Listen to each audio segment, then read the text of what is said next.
18h-20h sur Europe 1, Punchline, Laurence Ferrari.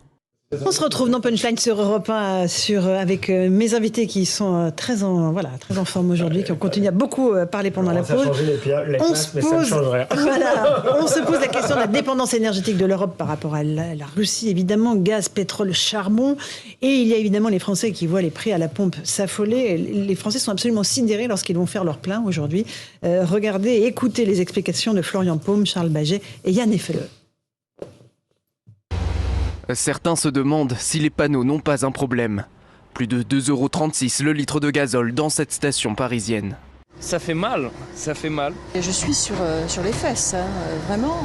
Je venais ici en me disant, tiens, peut-être que ça sera un peu moins cher que sur l'autoroute, mais je ne crois pas. Enfin bon, bref, c'est une horreur. Là, j'ai fait un demi-plein, j'en ai pour 60 €. Pour cette camionnette, faire le plein complet est tout simplement impossible. Le prix est tel que le plafond est atteint. Le truc, c'est que lui, il veut plus me donner de l'essence. Le montant veut plus. En fait, là, je suis pas au plein. La situation inquiète ces automobilistes. Pour beaucoup, impossible de se déplacer autrement qu'en voiture pour le travail. Alors ce sont les loisirs qui vont diminuer. Je vais réfléchir 2 fois avant de prendre la voiture pour partir en vacances, oui. Et on a peur que ça arrive à 3, 4, 5 €. Et là, dans ces cas-là, la voiture, ça va devenir un vrai luxe. Toutes les estimations laissent présager une poursuite de l'augmentation du prix de l'essence. Le gouvernement promet d'améliorer les aides aux ménages. De leur côté, certains distributeurs promettent de rogner sur leurs marges pour limiter la hausse. Alexandre Devecchio du Figaro, la dépendance de la France est minime quand même par rapport à d'autres pays européens, par rapport à la Russie. Mais les prix explosent. Comment faire, encore une fois, pour limiter l'impact sur le pouvoir d'achat ? Baisser les taxes. Le gouvernement ne veut pas en entendre parler. Oui, mais alors... Pour le temps, la crise, on est dans une élection, la crise profite à Emmanuel Macron. Si vraiment ça venait à flamber encore plus que c'est aujourd'hui, il peut y avoir aussi un retournement de l'opinion. Les gilets jaunes étaient venus sur cette histoire de taxes sur le carburant. C'est proportionnel en plus l'augmentation des taxes. Donc l'État s'enrichit malgré tout sur cette crise. Donc Lionel Jospin, vous voyez, je dis du bien d'un ancien Premier ministre socialiste, avait inventé la TIPP flottante. Ça me paraissait pragmatique et je pense que le gouvernement devra de toute manière tôt ou tard faire preuve de pragmatisme. Joseph Massescaron, il y a un moyen de limiter la casse pour les consommateurs ? Alors, je pense que d'abord, il faut bien comprendre le mécanisme. Pour l'instant, on n'est pas privé de gaz, comme on n'est pas... le robinet de pétrole n'a pas été fermé, bien sûr. Donc c'est important de le souligner. Poutine n'a pas fermé les robinets et nous n'avons pas. Il n'a pas fermé, c'est ce que craint l'Europe. L'Europe ne va pas suivre les bons conseils des États-Unis, qui sont pleins de bons conseils en ce moment, n'est-ce pas ? Donc on ne va pas les suivre, voilà. Et c'est une bonne chose, et c'est heureux, c'est tant mieux. Mais donc c'est l'anticipation des marchés, bien sûr. Tout n'est qu'anticipation des marchés. Et spéculation. C'est pour ça que il a fait une brève déclaration tout à l'heure. Dans sa brève déclaration, Emmanuel Macron a bien souligné que ce qui était en jeu, c'est de tout activer justement pour garantir que si jamais Poutine décidait de fermer les robinets aussi bien de gaz que de pétrole, il y aurait des solutions alternatives. Pourquoi ? Parce que cette décision, elle est vraiment adressée au marché, c'est important. Alors évidemment, on va parler on va parler de la Norvège, on va parler du Qatar, ils vont parler aussi de la proposition des États-Unis, encore eux, qui ont dit, nous sommes là, hein, si jamais il y a un problème, nous sommes là, donc ça va nous rendre encore plus dépendants si c'était nécessaire des États-Unis. Donc cette question, c'était évidemment une question centrale. C'est une question centrale pour l'Europe et c'est une question centrale aussi pour la campagne présidentielle. Parce que si ça continue, évidemment, et si on voit qu'il n'y a pas d'autre solution, il n'y a aucune raison que les prix du marché n'augmentent pas. Parce que c'est comme ça, c'est les mécanismes, c'est ainsi. Et donc, à ce moment-là, va revenir au premier chef dans le débat présidentiel, ce qui est la préoccupation majeure des Français, comme tous les sondages le montrent, c'est-à-dire la question du pouvoir d'achat. Évidemment. Vincent Hervouet, il y a une alternative au gaz russe ? Non, mais si vous voulez, jusqu'à présent, c'est l'effet boomerang des sanctions qu'on va prendre. C'est pas la menace de Poutine n'a pas dit je vais, puisque vous êtes parfaitement intolérant et insultant à mon égard, je vais fermer le robinet. C'est pas du tout ça. C'est la Commission qui explique qu'on devrait tendre. L'objectif, c'est de se passer des 2/3 des livraisons de gaz que nous fournissent les Russes, parce qu'il est amoral, en quelque sorte, de financer l'effort de guerre en leur versant 700 millions de dollars par jour pour acheter leur gaz. Donc, c'est l'effet de retour, c'est l'effet de souffle. Alors, bon, on va voir ce qui va se dire. C'est comme pour l'OTAN. Il y a un effet de souffle. Oui, c'est du même ordre. C'est-à-dire, ce sont des déclarations qui sont faites. On va voir ce qui va se dire. Je suis un peu prudent parce que d'abord ça se passe à Versailles, et Versailles il se passe toujours des catastrophes. Hein. Je veux dire, je sais bien que Emmanuel Macron y avait reçu Poutine en grand équipage pour fêter en 2017, voilà. Oui, juste après son élection, oui. Mais il y a eu le traité de Versailles où on a voulu absolument saquer l'Allemagne, tellement la sanctionner alors qu'elle avait perdu la guerre que ça préparait le conflit suivant. Là, on veut saquer la Russie alors qu'elle n'a pas encore perdu la guerre. Il est même douteux qu'elle la perde vraiment. Donc, je veux dire, on voit une espèce de volontarisme en se disant, bon, il va falloir moins circuler, se couvrir davantage. Mettre un pull à la maison, moins chauffer. Trembler de froid plutôt que de trembler de peur. Bon, c'est quand même une drôle d'alternative qui est proposée aux Français et à tous les Européens au nom d'une morale. Je veux dire, la diplomatie, c'est la négociation. C'est pas. Oui, parce que si en plus les Français ont l'impression, c'est juste une boutade, pardonnez-moi. Vous allez dire quelque chose de sérieux. Sûrement. Non, si les Français ont l'impression que on baisse leur possibilité de se chauffer, d'accord, et que les Russes d'un côté on les prive de Netflix, je pense qu'ils risquent de trouver que c'est assez farce. Alors, Patricia Alémonière, grand reporter. Peut-être pas aussi drôle. Mais en tout cas, non, moi j'ai envie de faire 2 remarques sur cette question. D'abord, le président russe a bien précisé aujourd'hui, alors peut-être sous forme pas de menace, il a dit, mais le gaz continue je vous livre du gaz, j'en livre même à l'Ukraine, a-t-il dit. Oui. Je continue. Donc, était-ce pour nous faire penser que peut-être il pourrait le couper ou c'était... Il faut savoir que la Russie, dans toutes les crises qui nous ont imposées à la Russie, n'a jamais coupé le robinet du gaz et du pétrole. Jamais. Elle a toujours tenu ses engagements internationaux et dans ces engagements, il est bien précisé que le gaz et le pétrole ne doivent pas être coupés. Alors, on sait très bien qu'en temps de guerre, les engagements, on peut s'asseoir dessus. C'est un premier point. Et le deuxième point, j'ai envie de dire que tout ce discours sur, effectivement, ces prix qui montent, mais tout le discours qui entoure cette montée des prix, sur la spéculation, sur il va falloir se mettre un petit pull cet hiver, l'hiver prochain, etc. Je crois que c'est pour habituer finalement les Français à des sacrifices et à une perte de pouvoir d'achat à venir.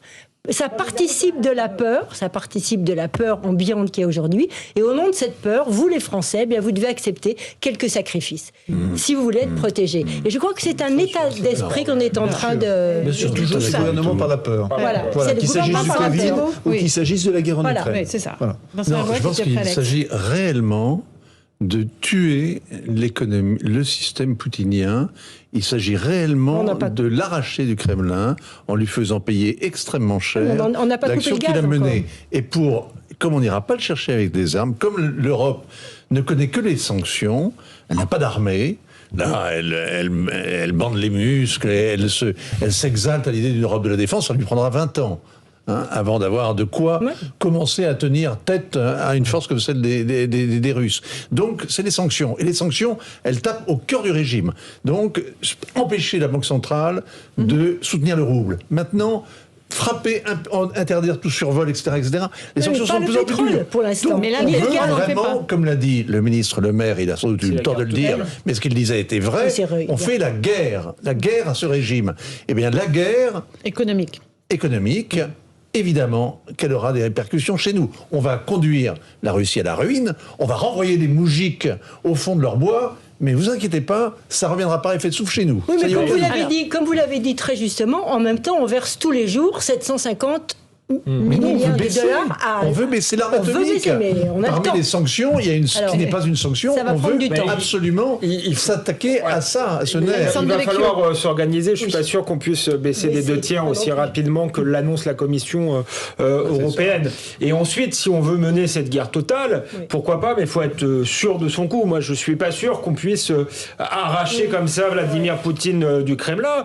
Et dans sa logique à lui, souvenez-vous, il a toujours essayé de déstabiliser les démocraties en Europe. Il a soutenu les Gilets jaunes, il soutient plutôt les mouvements dits populistes. Alors, moi, j'ai pas forcément un regard négatif sur tous ces mouvements, ni sur le mouvement des Gilets jaunes d'ailleurs, mais on voyait très bien que la Russie, dans son intérêt, c'était de nous déstabiliser. Quoi de mieux pour nous déstabiliser que de faire flamber les prix de l'énergie? Moi, je crois pas du tout qu'il va couper, parce qu'il pense à la suite. Pourquoi il couperait pas? S'il coupe, c'est fini. Son pays a besoin de vendre de l'énergie. Donc c'est fini pour la Russie. Le tiers de très loin. Et c'est beaucoup mieux pour lui, vis-à-vis de l'opinion, peut-être. Si vraiment il coupe, ce sera la guerre totale et les opinions européennes lui en voudront à lui. Si les prix flambent, je suis pas sûr que les Français, les Européens lui en voudront à lui dans un premier temps, mais ils finiront par en vouloir à nos gouvernements. Et donc, c'est signe pour les années à venir de forte déstabilisation. Et là, on en revient à la situation politique. Un président qui serait élu par défaut, même avec un gros score, mais avec beaucoup d'abstention et sans forte légitimité, bon courage, parce que le climat va être terrible. On a dit que le pouvoir d'achat était une des préoccupations premières des Français. On nous prépare déjà à ce qu'il y en ait moins, alors que la promesse, c'était que le futur chef de l'État trouve des marges de manœuvre. Il y a eu les Gilets jaunes avant tout ça, donc j'imagine ce qu'il peut y avoir après. Avec la nuance perverse que ce n'est pas parce que les lumières vont s'éteindre en Europe que les chars vont continuer d'écraser les Ukrainiens. Ça, c'est une remarque. S'arrêter. En plus. Oui, c'est-à-dire qu'on pourrait avoir les deux à la fois. C'est-à-dire les représailles qu'on se serait auto-infligé en quelque sorte, et en même temps, ça n'aurait rien changé sur le sort de la bataille. Et c'est pour ça que je disais qu'il faut être sûr de la bataille. Si ça, c'est le cauchemar qu'a fait la ministre allemande des Affaires étrangères, qui s'oppose effectivement à ce qu'on recoupe le gaz. Alors que c'est une écolo elle-même d'ailleurs. Elle vient c'est une green. Mais alors, vous êtes sûr que Poutine n'a aucun intérêt à un moment à couper les vannes en nous disant non, vous voulez la guerre économique, je vous l'offre. Non, mais est-ce que vous êtes sûr? Je disais, c'est le tiers du budget. Au contraire, c'est le fait de se priver de couper le gaz d'une manière ou d'une autre. Là, on a déjà coupé Nord Stream 2, on ne l'a pas mis en service. Nord Stream 1 sera sans doute coupé un jour ou l'autre. C'est véritablement un acte offensif contre le Kremlin, évidemment, oui, bien sûr. Il n'y a pas de gazoduc, le gazoduc qui était sur la Chine, qui devait être mis en place parce qu'il avait pensé, un autre débouché, il n'est pas construit, il faut le construire. Donc, il n'y aura pas de coupure du gaz. Ce serait une forme de se tirer la balle dans le pied. Maintenant, tout est possible. Un régime qui est... Sous la Russie, en règle générale, tout est possible. Parce que nous avons tellement du mal à comprendre ce qui s'y passe, que moi, là-dessus, je serais d'une immense modestie. Je me souviens d'un best-seller qui s'appelait « L'Empire éclaté » qu'on avait pris pour... parole d'évangile, c'est pas exactement ce qui s'est passé. L'Union soviétique ne s'est pas, contrairement à ce qu'on pense, ne s'est pas volatilisée selon les prédictions de Madame Hélène Carrère-Dancos. D'accord. Donc ça veut dire qu'on va continuer avec un prix de l'énergie qui va augmenter. Ça va impacter la campagne présidentielle, Alexandre Devecchio ? Si ça augmente de manière exponentielle, mais je pense que les effets vont être à long terme en réalité. Donc le gouvernement va tout faire, joue sa réélection pour que ça n'impacte pas trop avant les présidentielles. Mais je vous ai dit, il n'est pas exclu que finalement il décide de baisser les taxes d'une manière ou d'une autre, puisque si ça augmente trop vite, il prévoit plutôt un chèque carburant. Oui, ou un chèque carburant plutôt que de baisser les taxes. Oui, mais alors ça, il faut bien dire à l'opinion que le chèque carburant, c'est habile de la part du gouvernement, parce que c'est un fusil à un coup. C'est pour ça qu'ils veulent pas baisser les taxes, parce qu'ils se disent si on commence maintenant, c'est pas fini, c'est un manque à gagner durable. Qu'un chèque, on vous envoie un chèque avant les élections, après, il n'y a plus de chèque. Vincent Herouette. Je trouve que la démonstration est éclatante. Baisse des taxes. Joseph. Juste sur le pouvoir d'achat, c'est c'est aussi une des raisons de la montée progressive également dans les sondages de Jean-Luc Mélenchon, qui fait quand même campagne sur ce sujet. Voilà. Et il faut quand même le rappeler. En proposant des choses. En proposant, comme d'habitude, faire payer les riches. Ça peut se résumer en un terme. Ça, c'est vraiment. C'est un peu réducteur pour le programme de Jean-Luc Mélenchon et de la France Insoumise. Non, en tout cas, je pense que c'est une phrase qui ne déplairait pas. Par exemple, propose de taxer effectivement les pétroliers et de baisser les taxes. Jean-Luc Mélenchon, pour le coup, est sur autre chose. Il est sur une voie plus pacifiste que celle de l'Union européenne. Il est pour moins de sanctions, pour agir avec prudence. Pour le coup, sans doute pour des raisons historiques, un anti-américanisme, peut-être une sensibilité plus à l'égard de la Russie, mais c'est une prudence qui s'explique chez Jean-Luc Mélenchon en partie par son logiciel idéologique, mais qui peut être entendable. Encore une fois, c'est bien de vouloir être puissant. Moi, je suis pour, mais à condition qu'on en ait les moyens de la puissance. Et aujourd'hui, dans l'état actuel, je suis pas certain que l'Europe ait les moyens de la puissance. D'ailleurs, si elle utilise des sanctions économiques, c'est que elle est impuissante sur le reste. Notamment sur le plan militaire, évidemment. Oui, c'est pour ça d'ailleurs que le président français milite pour un nouvel emprunt, finalement, qui permettrait aussi un emprunt européen, un emprunt communautaire, qui permettrait aussi de gérer bien d'autres choses, mais cette crise aussi. La question de la mutualisation des dettes européennes, alors là, je ne vois pas comment les Allemands pourraient accepter ça. Mais bon, c'est toute la question. Si, au point où ils en sont. Avec notre dette à nous attendez, au point où ils en sont. C'est comme le chocolat, c'est la première fois. C'est la première fois, il a raison totalement. J'adore cette image. Alors c'est quoi le chocolat? Non mais attendez, ça a commencé avec évidemment la question du Covid, de toute façon. Ça y est. Non mais ça y est, l'argent... On est à des niveaux records, nous, en France. Non mais l'argent est gratuit. Vous ne saviez pas, non, vous savez pas. D'ailleurs, les téléspectateurs, les auditeurs non plus, ils ne savent pas. C'est simple, quand on commence, on ne peut plus s'arrêter. D'accord. D'autant plus que l'Allemagne pourra en avoir besoin elle-même, puisque là, ce sont les plus dépendants de tous. Donc, ils aiment bien serrer la vis quand ça touche les autres pays européens, quand ça les touche eux et leur propre opinion publique. Ils vont être tout d'un coup un peu plus pragmatiques, je pense. Donc oui, l'idée d'une mutualisation des dettes n'est pas forcément une mauvaise idée. Ils sont rentrés dans l'ère du reniement, puisqu'ils ont renié leur doctrine militaire, donc pourquoi pas renier leur doctrine économique. Et énergétique aussi, avec le nucléaire. Cette doctrine-là que l'autre.